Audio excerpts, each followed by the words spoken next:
I'm Dylan from Dotson Watches, and in this video you're going to see me put together and assemble two automatic Ingenieur watch homages. I use the Nh35, it's a Japanese movement made by Seiko. It's an absolute workhorse. The first time I ever seen the IWC Ingenieur was on Brad Pitt's wrist for the new F1 movie. This is the one that his inspired because he has a green dial that didn't actually exist until he requested it, specially made for the movie. So I made my own iteration of it with the Dotson logo. What makes this a great watch, I think, is the integrated bracelet. Overall proportions from the bracelet to the dial and the case shape and size. And at this price, you absolutely cannot beat it. The exact same thing, beautiful movement, Nh35, it's a workhorse, this is waterproof, it's excellent quality. You'll see in the video, it's excellent build quality as well. As you'll see here, to start the build, I like to use metal movement holders and place the watches onto them. Then we have to prepare our dials. To do that, each dial has a few dial feet on the back of it. That's so that you can use a dial on a 3 o'clock or a 3.4 crown position. In this case, these are 3 o'clock crown positions. As you see, I lined it up exactly and measured twice and cut once to avoid a mistake. So when you grip the dial feet with your tweezers, you want to get as close to the base as you can. Just wiggle it until it pops right off. You shouldn't really have to pull too hard. Now, once I've got the dial feet removed, I like to use my little Dremel with its attachment and just sand it down till it's perfectly flat. Why this is important is because you want the dial to obviously slide all the way into the movement and sit flat against the movement. So the dial onto the movements, I'm making sure that I'm lining it up with the holes and pressing it all the way down. There should be absolutely no gaps. All right, so once we have our dial secured to the movements, we need to know exactly what time it is for when we put the hands on. To do that, I'm going to pull the crown to its third position. That's what allows you to set the time. And I'm going to turn it away from me until you'll see here that the date flips over. As the date flips, we know we're exactly 12 o'clock midnight. And this will allow us to place our hands on and know that they're exactly where they're supposed to be. So both watches are now set to midnight as where their date just turned over, and we're ready to apply our first hour hand. So here I'm lining up the hour hand. I'm using a piece of Rodco on the end of a watch cleaning stick. This allows me to hold the hand perfectly still exactly where I want it and use my hand presser, the little plastic tipped hand presser as you see in the video, to press the hand onto the pinion. You gotta be careful to actually not over press the hand. There's little steps on the pinion that show you where the hand should be depressed to. I always double check it, press it on, and then give it a few spins around just to make sure everything looks all right. I like to do my watches kind of like assembly line, so I'll put one hour hand on, and then while I'm in the process, just do my next hour hand for the watch if it's the exact same. Now, once the hand is placed on, since we're using that Rodco, sometimes you will get a smudge on your hands. So if you just take a piece of polishing cloth wrapped around plastic pen stick, and that gives me a nice point to then in one motion remove the smudges. And you'll see that after each hand application, wiping the smudges away from the hands. That just gives you a nice, beautiful appearance, like a professional grade watch. And that's what people expect when they're purchasing something. And what you should expect even for a watch that you build for yourself. Now, once we have our hour hand on and we know it's good and it's perfectly lined up, this is very important that the minute hand is directly over top the hour hand. If this is off by even a few minutes, as the hands make their way around the watch, they won't read the time properly. So it's essentially it's the most important thing you can do is make sure that this hour hand and that the minute hand go on directly over top of each other at the 12 o'clock hour marker. Even if it's not set exactly at 12 o'clock, it's important that those two hands are on top of each other so that as they make their way around the clock, they read the time correctly.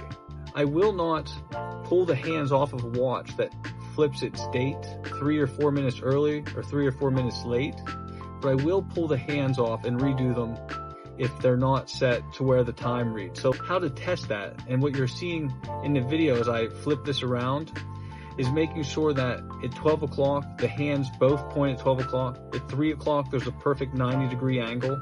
And at 6 o'clock, it's a perfect 180-degree straight on top of each other. If that passes that test, we're good to move on to our second hand. Both of these watches, we're good to go. And that's why you can see me now polishing the watch hands, and we're going to be ready for our second hand. When we're doing the second hand, I like to be perfectly parallel. So sometimes I have to back my chair up and get down to where my chin is on the desk. And that way I can see perfectly to place the second hand like a hat onto the Canon pinion. You do this with a flat tipped hand pusher. Sometimes I use a steel hand presser, but you have to be careful not to scratch the hand, obviously. In this case, I used the plastic tipped white hand press and pressed it on with no problem. I do that for both watches, and then again, we're just gonna check our time, make sure they look good, and then we can set our watches, turn them on by pressing the crown to the start position. That's pressing it all the way in. And now we see our second hand moving. We check our hands and they move unobstructed from each other. They can get the whole way around. They're all parallel and they're looking good. And these are absolutely beautiful watches. I like the use of these dials. It's the horizontal lines like in the new Rolexes, but we're combining it with the IWC case. So it's still a unique watch, even though it's an homage. They are unique in their own way. Now that we have the hands on to our watches, it's time to prepare the cases to be put onto the movements. So once we remove the backs, we just got to get that crystal absolutely perfectly clean. This process, I cut a lot of it out. This takes 20 minutes sometimes per case just to wipe it out, and every time you wipe it, you leave a line, maybe a smudge or something, so it just takes a lot of time. It's got to be perfect. Once you put that on the movement, the inside of that crystal, if there's a smudge there, it's always there until you retake apart the entire watch and wipe it out. So it's super important. I spend a lot of time on this, making sure that my cases are perfectly clean. All right, so now we got to flip our movements over onto the steel movement holder and pull out the temporary crown stem. There's a little release. I'll zoom in there so you can see where you press the release, and then pull on the crown at the same time while pressing it, and they pop right out. Then flip it over onto a soft movement holder so we can place the cases down over top of them. This is one of my favorite parts, placing the case down over the movements and just seeing it the first time how that watch is going to look. And then just sometimes you have to press the movements into the case, making sure they're in there nice and snug, and that you can put your crown in without any issue and it goes directly into the watch. So here I'm just pressing it and making sure it's safe and secure in the movement. All right, so now it's time to trim our crown stems. Every time you get a movement, it comes with a 21.5 millimeter crown stem. You must then cut that crown stem down to size for whatever case you're using. So put your crown on and then put the crown stem into the watch. You'll then see it's hanging out a little bit extra. Measure from the case to the very beginning of the crown. So in this case, it's about 6.3 millimeters. So we need to remove 6.3 millimeters from each 21.5 millimeter crown stem. So after I get my 6.3 measurement, I take it out 21.5, I zero it, and then now remove negative 6.4. I go a little bit over because I know there's a little give in the spring of the crown. So I just set the crown stem into there and try and pick it up right where it needs cut, and then use my stem cutters, as you see here, to cut down the stem. Then you measure it after the cut, see if you need to remove a little. You should always want to cut, you can't add any on. So I cut it a little longer and then file it down to the perfect size. It looks like that was good. We like that measurement, and now we're going to repeat the same thing for the second watch. I don't have to remeasure as much because the cases are identical, the crown stems are identical, the movement's the same for both. So it's easy to do it twice to make two watches at once because of that. Once I have it filed down, we'll put it in, and we're going to make sure that it can be screwed in, the time can be set, and you can go through all the functions of the watch. Saves us a little time.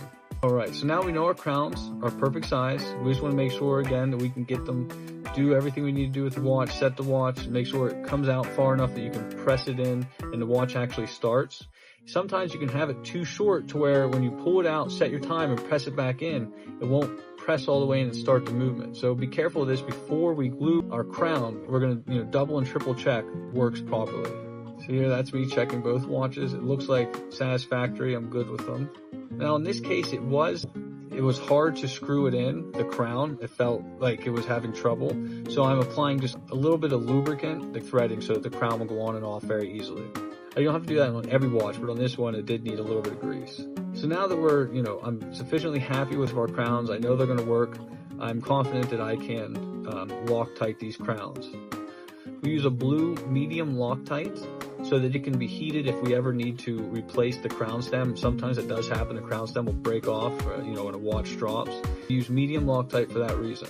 Put a little bit on the end, and I just like to make sure that it's on the threads, and then, screw it down. Very important to wipe any excess Loctite. You don't want that on the inside of your watch. All right. Now, once you screw the crown in with your cut crown stem, you do not want to mess with that crown for 24 hours. It's going to take 24 hours to set. Once we're happy with all of that, we have to put our O-rings in. These O-rings are super important. They ensure the waterproofing of the watch. So there's special grease in one of these, and you just, screw it around with the grease on, and that's going to ensure that these watches can be, 150 meters like the case specs are rated to. You can jump in the pool, no problem. I'm confident with that. And that's because of this O-ring, the grease, and everything being done properly. We're then going to tighten the back down with a tool, make sure it's waterproofing. Watches, you got to have waterproof watches. Any watch, even these ones that only cost a couple $100, these follow all the steps to make sure it's absolutely waterproof. Let's have a good look at them. These are finished watches. Absolutely beautiful. I'm really thrilled with how they came out. Now we can apply our integrated bracelet. This is kind of what makes the watch. To do this, they use a pin system that we hammer in, very easily. I make sure to cover everything to avoid any scratches or damage to the watch as I pound the pin system in. I use one of my steel flat hand presses to get the pin in there, and again, not to injure the case or the bracelet while attaching the bracelet to the watch. I think that really is what makes these watches, or these bracelets. They're absolutely awesome. It's the proportions, the way it looks on the wrist. They're just incredible. And I like them so much, I made 3 of them. Navy, white, that's what you see in this video, and in the very popular green, that's a new IWC watch, and ours is an homage to it from Brad Pitt in the F1 movies. You can buy these watches on DawsonWatches.com. I know they're under $200. I don't know what I have them listed at right now. I might do a deal on them, but under $200 guaranteed. Excellent quality. You can wear and love these watches for years to come. All right, well, I hope you enjoyed. Thanks for watching.